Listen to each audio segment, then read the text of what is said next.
Venezuela एक ऐसा देश जहां दुनिया का सबसे ज्यादा तेल होते हुए भी आज गरीबी में जी रहा है। एक समय था जब वेनेजुएला डेवलप और विकास की ओर बढ़ रहा था। एक समय था जब वेनेजुएला दक्षिण अमेरिका का सबसे अमीर देश हुआ करता था। लेकिन ऐसा क्या हुआ कि आज वेनेजुएला गरीबी, आपराधिक और भ्रष्टाचार में जी रहा है। आइए इस वीडियो में अमीरी से लेके गरीबी तक का कहानी का सफर समझते हैं।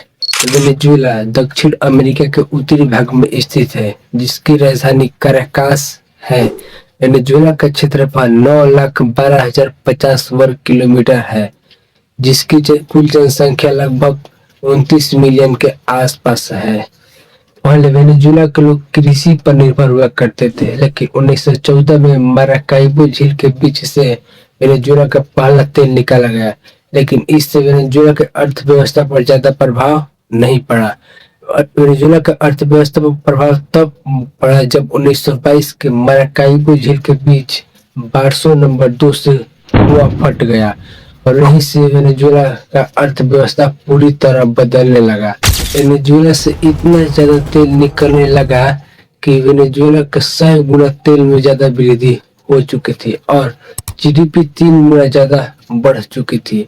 तेल निकलने के कारण वेनेजुएला अमेरिका और यूरोप जैसे देशों में भी तेल निर्यात करने लगा और दुनिया का नंबर 1 तेल एक्सपोर्टर देश बन चुका था। 1950 में वेनेजुएला पूरी तरह बदल गया, जैसे सड़कें, कॉलेज, हॉस्टल और बड़े बड़े बिल्डिंग्स बन चुके थे और यहाँ तक कि दूसरे देश के लोग भी वेनेजुएला में रोजगार के लिए आने लगे थे। 1950 में वेनेजुएला दुनिया का चौथा अमीर देश बन चुका था और आप कल्पना कर सकते हैं कि जिस देश में लोग पहले कृषि पर निर्भर हुआ करते थे, वही देश को एक तेल ने पूरी तरह बदल दिया। लेकिन 1970 में तेल की कीमत बहुत ज्यादा बढ़ गई, जिसके कारण वेनेजुएला को और ज्यादा फायदा होने लगा।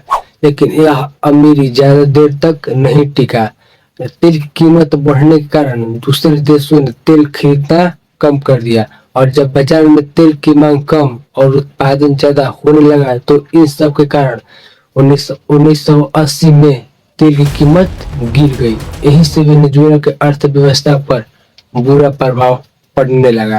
वेनेजुएला का सबसे ज्यादा पैसा तेल से ही आता था, क्योंकि वेनेजुएला पूरी तरह तेल पर ही निर्भर था, जो कि वेनेजुएला के लिए यही सबसे बड़ी गलती थी, जिसके कारण वेनेजुएला में गरीबी, भुखमरी और बेरोजगारी जैसी समस्या आने लगी। इन सब के कारण 1989 में वेनेजुएला की जनता ने सरकार के खिलाफ आंदोलन किया। यह आंदोलन बहुत ज्यादा फैल चुका था, जिसमें घरें जलाए गए, दुकानें जलाए गए और यहाँ तक कि गोलियां भी चली, जिसमें बहुत सारे लोग भी मारे गए और यह आंदोलन काराकाजो के नाम से जाना गया।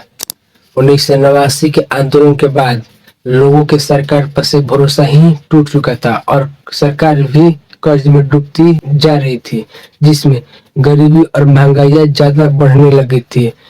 लेकिन 1998 में वेनेजुएला के एक नए राष्ट्रपति बने, जिनका नाम हुगो चावेज था। इन्होंने कहा कि पुरानी सरकार ने देश को बर्बाद कर दिया और मैं वादा करता हूं कि तेल का सारा पैसा अब गरीबों पर खर्च होगा। लेकिन फिर क्या, इन्होंने भी वही गलती की, पूरी तरह तेल पर निर्भर हो गए, कृषि और उद्योग जैसे व्यापार पर ध्यान नहीं दिया और इनको क्या पता था कि आगे चलकर कितना खतरा हो सकता है। लेकिन फिर 2014 में तेल की कीमत गिर चुका था, जो कि इस बार वेनेजुएला पूरी तरह बर्बाद हो गया। तेल की कीमत गिरने के कारण वेनेजुएला में 75% जीडीपी गिर चुका था और महंगाई, बेरोजगारी और आपराधिक जैसे मामले बढ़ने लगे। इन सब के कारण 2014 से अब तक लगभग 80 लाख लोग वेनेजुएला छोड़कर चले गए। इसका सबसे बड़ा कारण था पूरी तरह तेल पर निर्भरता, क्योंकि वेनेजुएला की कोई भी सरकार आती थी, वो कृषि और उद्योग जैसे व्यापार पर ध्यान नहीं देती थी, जो कि आज वेनेजुएला में लगभग 86% लोग गरीबी में जी रहे हैं। लेकिन आपके मन में एक सवाल आ रहा होगा कि आज वेनेजुएला के पास दुनिया के सबसे ज्यादा तेल है, लेकिन फिर भी गरीब क्यों?